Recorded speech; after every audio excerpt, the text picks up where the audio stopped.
నిన్న మాజీ కార్పొరేటర్ సంజన్న హత్యకు గురవడంతో ఈరోజు కర్నూలు ప్రభుత్వ ఆసుపత్రి మాచూరి దగ్గర అతని కుటుంబ సభ్యులను పరామర్శించిన ఉమ్మడి జిల్లా టీడీపీ సీనియర్ నాయకులు నందికొట్కూరు నియోజకవర్గం టీడీపీ ఇన్ఛార్జ్ గౌరు వెంకటరెడ్డి, మాజీ మార్కెట్ యార్డ్ చైర్మన్ పెరుగు పురుషోత్తం రెడ్డి, తెలుగు యువత రాష్ట్ర ప్రధాన కార్యదర్శి ప్రభాకర్ యాదవ్.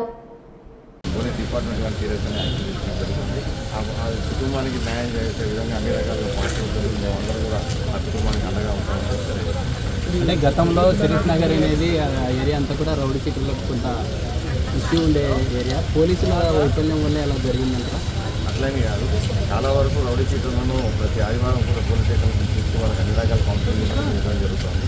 సో దాన్ని తగ్గించి చాలా వరకు రౌడీ చీటర్లు అనేవాళ్ళు కూడా వాళ్ళు అన్ని పనులు పెట్టుకొని వాళ్ళు కూలి పని చేస్తున్నామో అందరూ పెట్టుకోవడం ఇటువంటి జీవన విధానంలో మార్పు చేయడం జరుగుతుంది. ప్రతి ఆదివారం కూడా పోలీసు వాళ్ళు కౌన్సిలింగ్ ఇస్తూ కూడా వాళ్ళు అన్ని రకాలుగా అబ్జర్వేషన్ పెట్టడం వల్ల చాలా వరకు కర్నూలు జిల్లాలో దాదాపు 6-7 ఏళ్ల నుంచి ఇటువంటిది ఏమీ లేదు. కాకపోతే ఇప్పుడు కేవలం ఈ వాతావరణంలో కొద్ది వర్గపోరు విషయాల్లో, ఆధిపత్యపూర్వ విషయాల్లో కొంతమందికి ఈ విధంగా, ఎందుకంటే ఆ మనిషికి జరుగుతున్న ఆదరణ అభిమానాలు ఓర్చలేక కూడా చేసి ఉండొచ్చు అని చెప్పేసి ఇక్కడ ప్రజల యొక్క అభిప్రాయం. ఆల్రెడీ ప్రత్యక్ష సాక్షులు ఉన్నారు, చూసినారు, కుటుంబ సభ్యులందరూ కూడా వాళ్ళు చూసినారు, వాళ్ళ పేర్లు అవన్నీ కూడా ఇవ్వడం జరుగుతుంది. పోలీసు వారికి అందరికీ కంప్లైంట్ ఇవ్వడం జరుగుతుంది, ఇచ్చినారు. దాని ప్రకారమే ఇన్వెస్టిగేషన్లో పూర్తిగా ఎవరైతే పాల్గొన్నారో వాళ్ళందరూ కూడా బయట పెట్టే విధంగా డిపార్ట్మెంట్ వారు. అదే తెలియదు సార్, మాకు తెలియకనే మేము బాధపడుతున్నాం. అసలు అందరంతా సంపాదించిన పని ఏం పాపం చేశాడు ఆయన.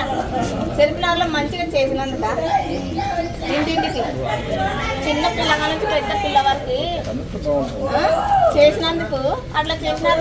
వాళ్ళని మీరు ఏం చేస్తారో చెప్పండి సార్ వాళ్ళకి. అందుకే వాళ్ళ చేత కాదంటే మేము చేస్తామని చెప్తున్నాం కదా. మేము గ్యారెంటీ చెప్తున్నా, నేను ఇదైతే వాస్తాం. మేము కూడా ఇక్కడ నుంచి పత్తులు పెట్టుకొని తిరుగుతాం.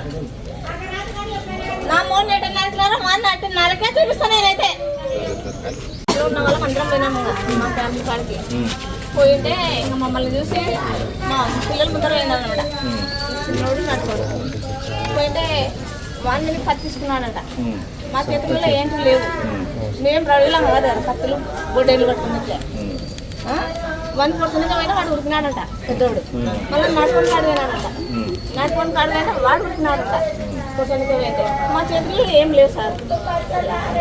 మీరు ఒక్కసారి చూస్తే అది కూడా చేసి చూపిస్తాం. మేము మొగళ్ళ వరకు కూడా వద్దు, ఆడళ్ళమే చేస్తాం వాళ్ళని.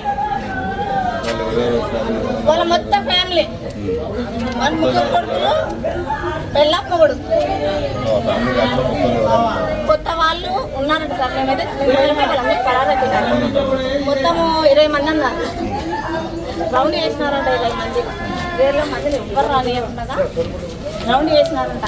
శబ్దాలు రాకుండా కట్టలు పట్టుకొని ఆ సందు ఈ సందు ఇలా అన్నారంట. వస్తే పొడుస్తాం మిమ్మల్ని అని. ఇట్లా ఉంటే ఎట్లా సార్, మరి ఎట్లా బతకాల? మాకు అసలు ఏం సాధన లేదు సార్. మేము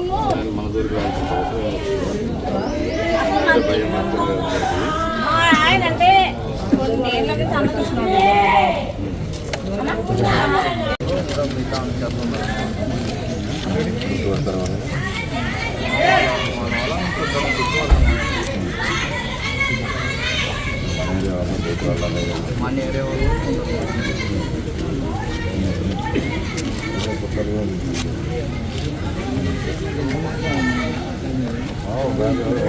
మాట్లాడుకుంటుంటే ఇన్ఫర్మేషన్ ఇచ్చాను నేను.